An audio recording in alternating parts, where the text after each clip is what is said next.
What if I told you that there are already astronaut missions taking place from the UK? A few weeks ago, I got the chance to talk to Dr Myles Harris, the CEO of a company called Space Health Research, which organises UK analog astronaut missions. An analog astronaut mission is essentially a parallel to a real-life space mission, but designed for Earth, simulating the same experiences of isolation, limited resources, and exploration. The goal of these missions is to not only train aspiring astronauts, but develop research in a variety of fields to benefit life on Earth as well. The process works exactly the same way as the real deal. So there's a team of researchers who propose various studies to be carried out during each mission, a mission control team who handle communication with the astronauts, and a team of astronauts tasked with carrying out the mission in the remote environment itself. For this reason, the company's first expedition, Meili 1, took place on a remote island off the west coast of Scotland. And this year, they'll be returning again for their second expedition, Meili 2. Myles began the project as part of his PhD and saw so much success with it that he continued it on to form the company Space Health Research, but I'll let him explain the rest. I gained so much insight just from talking to him and hearing his thoughts on training and his ideas for the company. So without further ado, here is the full talk. So, yeah, where were we? I suppose I didn't give a full introduction to myself, so I'm happy to do that. I am a fourth year aerospace engineering student. I'm doing a master's in aerospace with private pilot instruction at the University of Sheffield currently. So in my final semester, it is insanely hectic. Everything with my extracurricular project, which I'm doing, has gotten very busy. It's called Project Kestrel. It is a drone team at the university. So it kind of in a similar fashion where we're designing drones specifically for humanitarian humanitarian relief scenarios. So delivering emergency medical aid to remote communities. And the context that we went with originally was in East Africa, because there was a challenge going on at the time called the Lake Kivu Challenge. And again, same as you, because of COVID, the funding for that got cancelled. So the last, I'd say 2-3 years, we've just been working on building the project and finding analogs, so to speak, of that challenge in the UK. So this year we entered something called the IMechE UAS Challenge, which is a competition that's based in the UK, that has its own requirements and essentially flying the same mission, just with a slightly different design for the drone. Yeah, that takes a lot of my time recently. And there's also the video content creation aspects that I mentioned. So I'm very interested in aerospace, obviously, and I have this big dream of eventually doing what I can to become an astronaut, which is partially the reason I stumbled across Space Health Research, looking for analog missions and the research that you did. I talked to, I think it was Michael Murphy, I think is his name. Oh yeah, yeah. Who is a previous researcher on the first mission. That's right. Yeah. Yeah. And he was like, it was really exciting to learn from him and his study. And he inspired me to actually put forward an application for Analog Astronaut for this round. So that's Amazing. now done. Yeah. What else is there? Oh, yeah, along the lines of the astronaut dream and that sort of thing, and the content that I create around that, or I'm starting to. I talk to other students across the UK at conferences, and I've kind of been putting together this band of aspiring astronauts, which sounds like the perfect audience for SHR, for people to eventually join or propose applications in the future, which was also something that I thought I'd share just to let you know of. And there was one other thing that went on. When you mentioned about the initially proposed mission in the Pakistani Himalaya, yeah, you said Pakistani Himalayas, right? Mm-hmm. I was like, that's really cool because my background is actually South Asian, so my parents are Pakistani. Oh, great. Yeah, and what was I gonna say? But yeah, essentially just the idea of analog missions in the UK has always seemed really interesting to me because obviously it's the most accessible for me right now. And also just to see the progress that can be made to encourage that sort of thing, tie it in with the efforts of the UK Space Agency and the industry in that sense. So I'm really excited to hear about all of that and your progress so far. So whatever respect you're ready to delve into, I'd love to hear about, honestly. Great. Well, yeah, thanks so much again for your interest. It's one of the really nice things about Space Health Research is we're sort of attracting really interesting people with very diverse backgrounds But the common thread is they have a passion for space, which is really, really nice. Um, so I guess an overview that we touched on previously, but to cover it again, Yeah. space research provide these analog missions that simulate the exploration of space. So this is something quite unique. Um, there are not many other analog missions that do this kind of simulation. So the way that we simulate the exploration of space is by using natural environments on Earth that have similar challenges to being in space. And you may think that's really far apart, but actually there's more environments than you think that are similar to being in space. And this ties in with what a good analog mission is. And what I mean by that is a good analog mission defines clearly what they're simulating and what they're not. So what we simulate are the challenges of space exploration, whether that's human or robotic. Right. Those challenges are resources are very limited, communications unreliable. It certainly takes a long time to get back from space. Um, and then we bake in some of the scenarios and other research studies. So just what a professional astronaut will be doing in space as well. Yeah.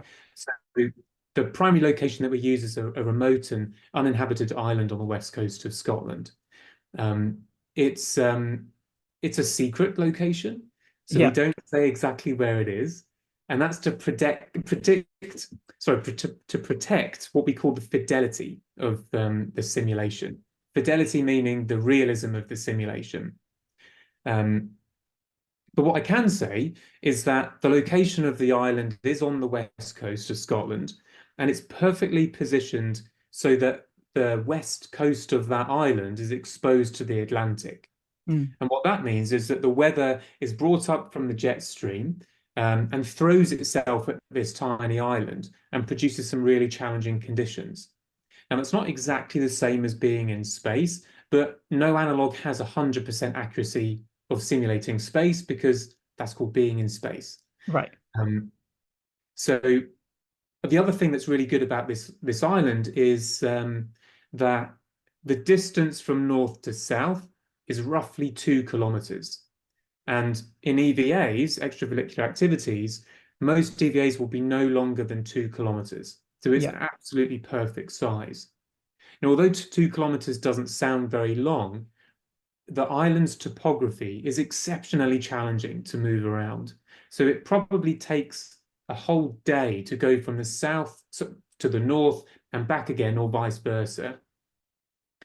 And it's really diverse. There's hilly sections, there's rocky sections, there's flat plains, there's pebbly bits, there's caves, there's everything that you could need to simulate space in this environment. So yeah, it's a really cool place. Yeah, it sounds amazing. I'm curious. So whereabouts would that analog astronauts have spent most of their time on the island? So they have a base camp, so a habitat that they have to build when they get there. Right. So it's a basic habitat. The analog mission actually starts from when they leave mainland UK. So Right. they get into a rocket and they go on a space flight, which is certainly bumpy Yeah. because of the choppy waters in that part of the world. Um, so then they land on the planet, and then they have to get to their base camp and set up their habitat. I see. Okay. And so the majority of the mission is spent on the base camp, I assume, and sort of brief excursions around the island, or completely within the base camp the entire time? So that's a really good question, and it depends on the research. Right. So the last mission that we had was called Meili 1. So Meili is the Norse god of travel and exploration, Yeah. hence why we called it Meili. Yeah. And that mission involved many studies, but one of the main ones was an astrogeology study. So this was a mission that simulated the first human exploration of another planet. And that meant that it had never been surveyed before. So it was tied into the Analog Astronaut's mission to survey the planet within that 2 kilometers and identify areas of geological interest. Yeah. So we had an astrogeologist or planetary scientist that led that study from University of Manchester. Um, so that meant the analog astronauts were out every day doing an EVA. Some were longer than others, but they were collecting rock samples and doing surveying of a completely unmapped environment, both within the mission, but then also the island itself has very dated geological mapping. So it was contributing to both geology on Earth, but then also space exploration as well. Yeah, it's fascinating that you can sort of get that double positive effect from it. That's That yeah, that's really interesting. Um, yeah, I was just curious, what sort of other research studies? I've read a bit online, but I'm curious about what sort of other activities or research studies were proposed or carried out during the mission as well. I heard a little bit about I'm trying to remember the acronym IEEPI, something along the lines of like anthropology that Michael discussed with me. That's right, yeah. So Mike led an anthropology study that was really interesting. So he looked at how journeys change people, essentially. So he collected anthropological data by journaling and interviewing the analog astronauts to see how their journey from the selection process all the way through to evaluating the mission and how that changed them. Yeah, Um, that's really important for contributing to space exploration because we are literally exploring the unknown, and that does change people. But all of our research has some sort of tangible benefit for life back on Earth. And Mike's study is a really good example of that because he did his master's in migration studies at Oxford. So the connection with benefiting life back on Earth is being able to understand how migrants and refugees and people that have been forcibly displaced, how that journey changes them as well. And yeah. understanding that then enables people to help them better, basically. I love that parallel because it's not something that I personally would ever have considered to be related. But when you think about it, it makes so much sense that that aspect of like journeys changing people links the two. Oh, Absolutely. And that's there's really cool. loads of examples like that. So another study that we did was testing some remote health monitoring technology. So this was a study from Lancaster. It was led by a doctor. And they were testing some smart rings. So smart rings worn, and they were monitoring heart rate variability as a marker of stress. Now that's perfect for space exploration because astronauts' health need to be constantly monitored. But then also in people that live in remote and rural environments, they also have very difficult challenges of getting access to health services. But remote health monitoring technology is a way of bringing the health service to them, Right. um, so they can provide healthcare, have healthcare. That's really interesting. I feel like a broken record saying that because oh, this is so fascinating to me. Um, Sure. So to go a little bit more into your own sort of journey, what originally made you want to found the company? Because I understand you have the background in related research in a lot of sense, but that's obviously very different from starting a full initiative by yourself, I can imagine. Yeah, I mean, it was a really interesting time. As we were saying before, this sort of came out of my PhD at UCL. So I did that pilot analog mission on the same island that allowed me to do some data collection about how to mitigate risks to health in remote environments. And at the same time, answer the question, can the UK be used to simulate space? And we can confidently say yes to that question because we were able to conduct an analog mission that the analog astronauts bought into. And what I mean by that is that it did feel like being on another planet, and that's exactly how we designed the analog mission. Yeah, And also, we were able to do a program of research. So, going back to your question about why I founded the company and the motivations of that, it was really to continue that work. That it's an opportunity that we currently, or we didn't have in the UK, to have analog missions close to home. And it's such a unique service that we're providing that isn't provided anywhere else within close distance, really. To simulate the exploration of space using natural environments. It's completely different to other analog missions like isolation and confinement in a shipping container, Right. or whether it's a diving-based analog mission when you're then in an atmosphere where you can't breathe and you're floating. So this is something really new, and that's what makes it really exciting. Really and truly. I was also curious, based on that point you just made about the diving as well. Obviously, the realistic requirements for an actual astronaut are usually very sort of intensive and involve a lot of different skills that they have to develop and manage.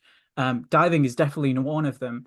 But when you're looking at candidates for your analog missions, what sort of specific skills do you look for? And sort of how stringent is that process normally? So that's a really good question. Essentially, what we do in an analog mission cycle, which is from selection all the way through to evaluation, is we mirror what a National Space Agency does as well. So we have a rigorous selection process. We then take the cohort of analog astronauts, including reserves, and train them. Yeah. Then there's a deployment phase during the actual analog mission, and then we do a really thorough evaluation of the whole process. And then we go into it again for the next year or the next analog mission. So what do we look for in analog astronauts? We need people that are comfortable being uncomfortable. So people that have experience of being in the outdoors is really key. People that are really passionate about space and understand that space exploration and space science contributes to gaining more knowledge, but also has benefits for life back on Earth. And then finally, we need people that are not only passionate about that, but fully immerse themselves in the simulation and really buy into the fact that actually we're doing really important science here, whether it's social science or technological science or engineering or even the arts, which we do as well. Essentially, what we're looking to recruit as an analog astronaut is the professional analog astronaut. Right. And that's really important for us. Amazing. Yeah. And on that point, because I hearing you describe the variety of disciplines for the research studies, it just made me think, what is the scope? How many sort of research proposals for these missions do you get, or are you getting now for mainly two as well? So we have a wide variety, and we don't actually have a deadline for research. It's just an open call. The deadlines that we do have are depending on which mission people want to have their study in. So for example, for Meili 2, which is in August 2024, we need studies in by the end of June Right. 24, because that gives us a month then to tie that into the flight plan for Meili 2. And then also there may be requirements of analog astronauts being trained in certain data collection or how to use a piece of technology. And in terms of the studies that we've been having, it's everything from the real social science and anthropology and sociology, all the way through to medicine, technology, and as I also mentioned as well, some artistic projects as well, so the creative practices. And the reason we continued that all the way through all of our analog missions is that the arts is really important because it communicates the science that we're doing in a universal language. Absolutely. So we think that's really important. Yeah, I've always, when I was initially looking at the website, and kind of considering my own experience towards the Analog Astronaut application, I thought the the variety of disciplines was actually pretty astounding. Like learning about the research studies that were proposed, and it's something I wrote down in my notes as well was as someone who comes from more of an engineering background compared to a sort of medical background, hearing space health research made me think, oh, this might be something that leans more towards the medical side. And so they recruit more along the lines of people who are, medical professionals or that sort of thing. But it sounds like completely the opposite. So what sort of what does the spread of the team look like in that sense? I understand there's obviously an analog astronaut team, there's a mission control team, and then an individual team of I suppose like proposals for research that get done by individual people. Yeah, that's right. I mean, to touch on briefly the name, space health research is quite unusual. typically we refer to space medicine Yeah. and aerospace medicine, but we decided not to use medicine because that kind of focuses just on medical care. We wanted to use health as a very holistic term I that see. includes all of those topics. Um, so, for example, architecture doesn't scream healthcare, but a hospital has been designed by an architect. So it's relevant to health, as well as Mm. technology, as well as mathematics, as well as pharmacology. So all of those topics have some sort of relation to health off world. And that's why we're called space health research. And then in terms of the teams, you're absolutely right. We have an analog astronaut team that deploy on a mission. We then have a mission control team, and they're in charge of keeping the analog mission going and keeping it safe. And then we have the research that's been proposed. So that's individual researchers or teams that are usually based in universities, but it can be other external organizations or even independent researchers as well. So it's a real diverse mix of people. And it's in terms of the analog astronauts, linking back to what you asked about selection criteria, sometimes there may be a study that requires a particular eligibility criteria, and therefore we'll select based on that. Yeah. So it naturally changes every year as well. Yeah. That's it's insightful to me that like it feels like almost the diversity of people in the organization almost strengthens the spectrum of like knowledge intake that happens from the missions as well, which Yeah, is, yeah, absolutely.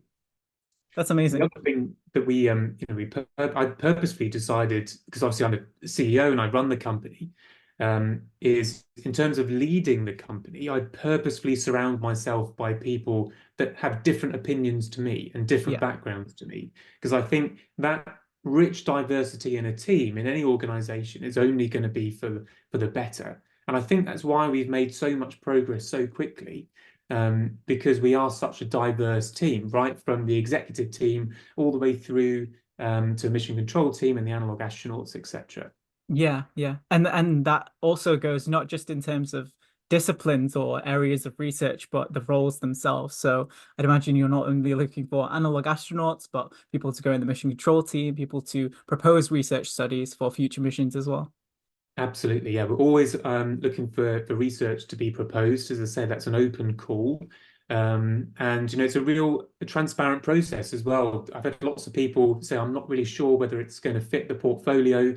And essentially it's let's arrange a call and we can have a chat about it. Our job really is to tie it into the flight plan. That was another motivation for founding Space Health Research, is to create as many research opportunities as possible. So almost anything can be proposed. Nice. So, where do you see space health research going in the future? I know that's quite a broad question, but I remember you were talking about sort of the comparison between potential future analog missions in the UK and how other countries in Europe and the US run theirs. How do you envision your own sort of initiative growing either in a different way or in a similar way to those sorts of initiatives? Yeah, that's a real great question, a big question. Yeah. Um, there's so much exciting things that are in the pipeline. I actually have to stop myself thinking about it every so often because it just there's so much that we can do. So in terms of the short term, we're increasing the number of research studies in analog missions. And as we move further and further into the future, at the moment we use just one island, but essentially our analog mission design can be deployed to any remote environment.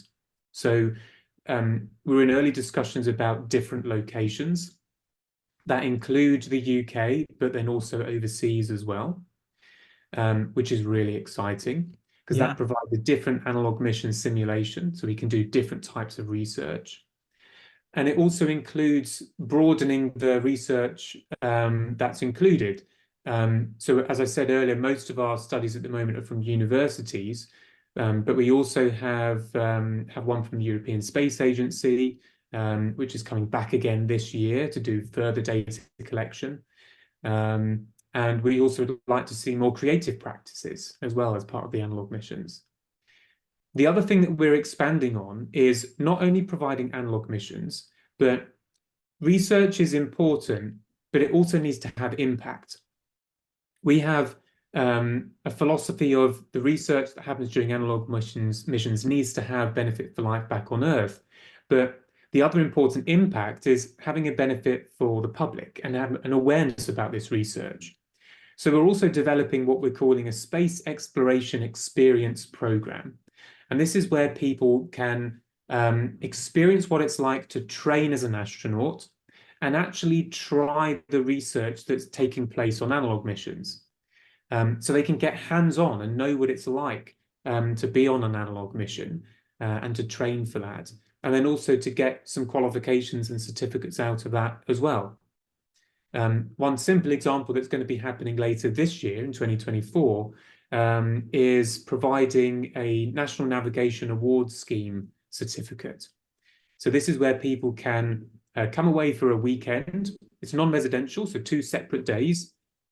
They get taught how to navigate using a map and compass, which is a skill set that not many people have nowadays, but it's an important one.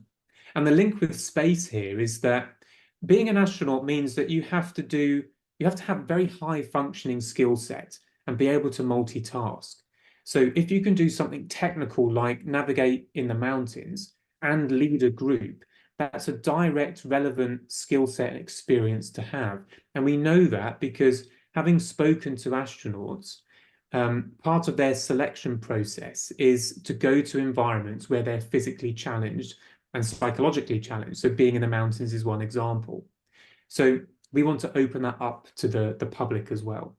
So in short, it's more analog missions, different locations, and also having this space exploration experience program too. I can't tell you how excited I am for this work to eventually come about, because I know for myself and for a number of people I've been speaking with, this is like the perfect opportunity. And I'm sure sharing this out, I'll have a number of people messaging me saying this is, this is amazing. So glad we heard about this. And eventually maybe back to the Himalayas one day. Hopefully that is the dream. I've got a long list of mountains that I'd like to climb, so Oh, same it'll be here. good. Absolutely.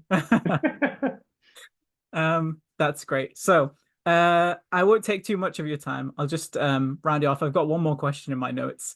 And it's along the lines of see what's written here.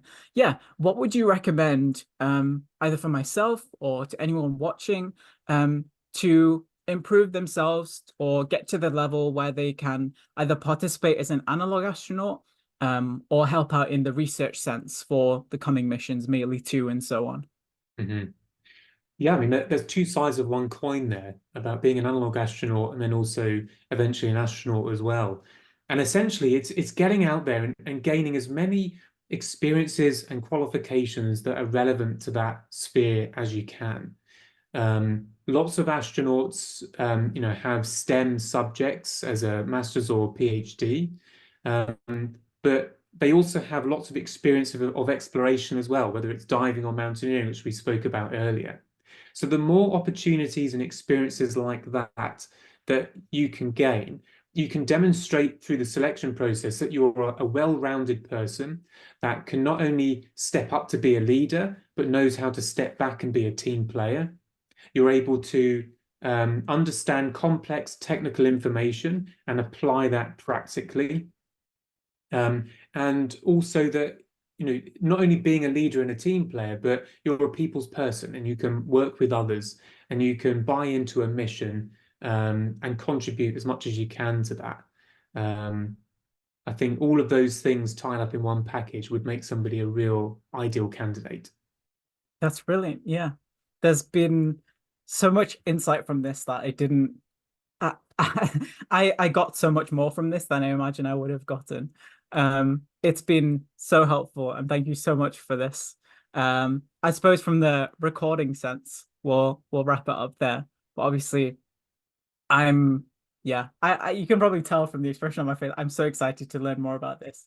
And that's the talk. So thank you so much for watching, and I'll see you next time.